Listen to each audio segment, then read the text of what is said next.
When you're thinking about the best way to set up your deer stand, we think about a lot of different things. We think about where do deer come from? What is the natural deer movement like? What can you do as far as modifications to your property to alter some of that deer movement, to funnel some of those deer into the directions and the areas you want them to go to? I wanted to run through some of my deer stands and deer stand setups and show you guys kind of what I've done and why we've set ours up the way that we have. What are the advantages of certain stands and what are the disadvantages of certain stands? So, disclaimer on this, we use all ladder stands that are pretty permanent. We move them sometimes if we determine that one stand location just isn't as good as it used to be, or maybe it wasn't good from the start and we need to alter it based on deer coming from a different place than we thought they were, than they typically have in the past. We don't use hang-on stands. We don't do any hanging hunts, anything like that. We're fortunate enough to have private land to hunt on. We don't have to worry about public land and taking down our stands and putting them up and things like that all the time. So that's a disclaimer on this. But I think you can also try to apply this if you are someone who is more of a hang and hunt sort of style hunter, or you are a more mobile hunter and you like to be able to move your stands around. I think you can still apply some of these principles, I hope, to gain some advantage in the way that you are hunting. With this specific stand I'm in today, this is the one we call the high-rise stand, or we call it Buck Boulevard sometimes, because a few years ago we had cut a hole through the hedgerow that goes all the way around this property for deer to access and be able to easily get onto our place here. We call this stand the high rise because typically over the years we haven't been huge fans, my dad and I, of being really high up in a tree. I know that you definitely have an advantage being higher, but you also have some disadvantages as far as a more steep trajectory whenever you shoot. Shot angles become more challenging, I think, whenever you're higher. But we've typically had ours at 10 to 12 feet over the years, and that seems to have done a good job and been really beneficial for us. We call this stand the high rise because it was a really well-built ladder stand that I traded a couple stands for to a friend and a couple single stands, and was able to get this double stand. So it's more of a curved shape on the platform here and the seating. It's supposed to be able to fit two people. I think it'd be pretty scrunched for two people, but once we started purchasing two-man stands, we loved all the room that you had just sitting by yourself, and now I don't think we'll ever go back to single stands. So this stand is called the high-rise stand because it's 17 feet from the ground up to this platform. Some of the advantages of this stand: several years ago, we actually had it about 10 yards further to the north and west. I know that seems silly. It was in another hackberry tree over there. Now it's in a locust tree. We found locust trees to be really great trees for deer stands over the years. I honestly can't remember the reason that we moved it from the hackberry tree. I think that we liked being able to be a little closer to this food plot out here and be able to see a little better of deer possibly coming from our walkway and timber area down here. I'll go over the walkway one of these other days on another video, but we wanted to be able to see a little better over here to our east, and then also get us a little further away from where the Buck Boulevard comes through the hedgerow. Some of the advantages of this stand: one of the things that I tell people about my dad is two things you don't have to dare him to do. One is cut down a tree, and two is start a fire. If I'm not supervising him whenever we are doing work in the timber or work on trimming trees or anything like that, he will just cut down more than I would like him to, I will say. So I will say that this tree, one of the advantages of this stand that I really like for bow hunting especially, is there's a hackberry tree, a young hackberry tree right directly in front of the stand, which seems like it's a vision blocker, and it is. But it's a really great place to have that barrier for your stand is directly right in front of it, because deer are going to come from the right, they're going to come from the left, and you can possibly wait for them to get to that central point that's that barrier, and in this case, this small hackberry tree, and that's whenever you have an opportunity to draw your bow or do any other sort of movement that you need to do before they get into another shooting lane. And I've got shooting lanes on the left and on the right here for whenever they go past that.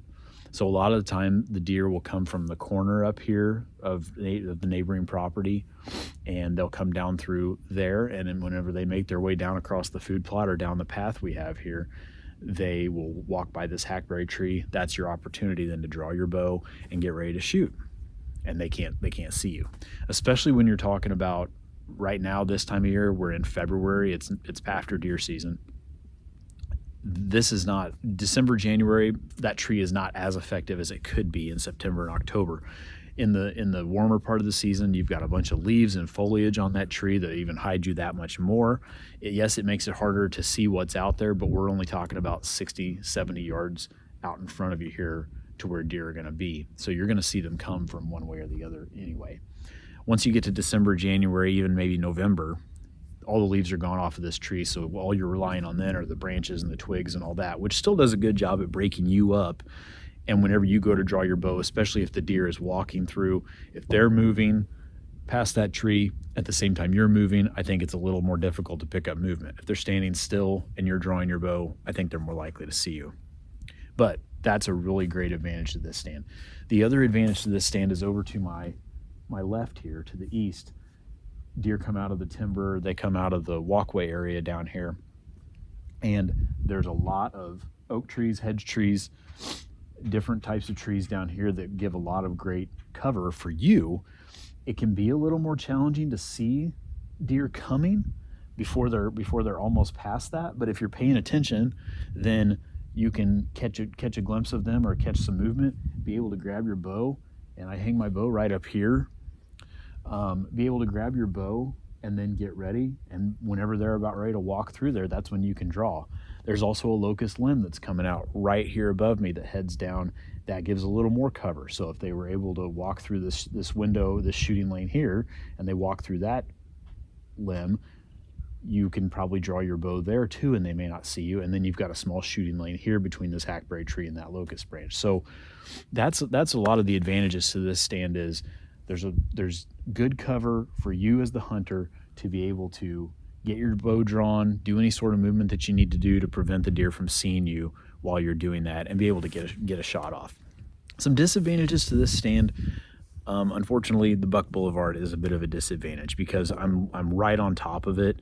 I'm only about 10 yards away from it. So when deer come through there, it can be a little more tricky to get your bow drawn in time without them seeing you. So I've put some of this netting up around each of our stands. It's just kind of a mesh netting material that I got on Amazon that I really like. It's proven to be pretty durable. It's lasted this whole deer season.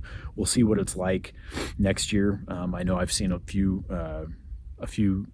tears and things like that in it, but I think it's done pretty well, and for the money it wasn't very expensive. So that I've used to try to hide me a little bit, but you're directly above them though, and it is 17 feet like I said, so it's pretty high up there, so you should be able to get your bow drawn on them. But even if you can't, right, whenever they walk through there or out here about 20 yards to my right, you can still even wait for them to get out here past the hackberry tree I was talking about earlier and some of the other places that block you.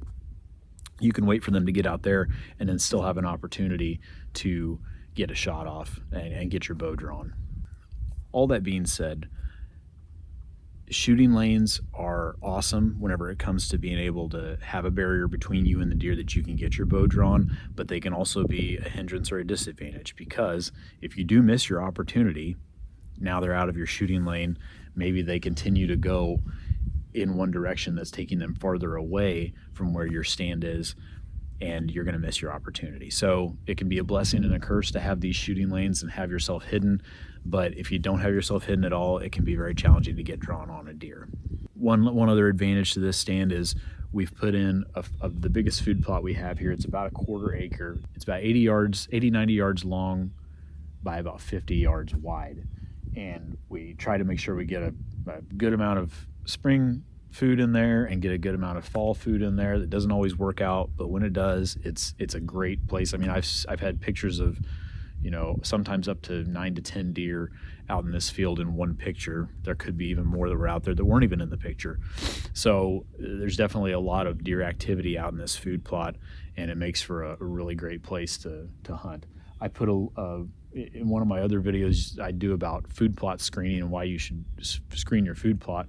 There's a screening that it's all batted down now. It didn't do very well this year, but it's all batted down now due to the weather, and it's been up there since last summer.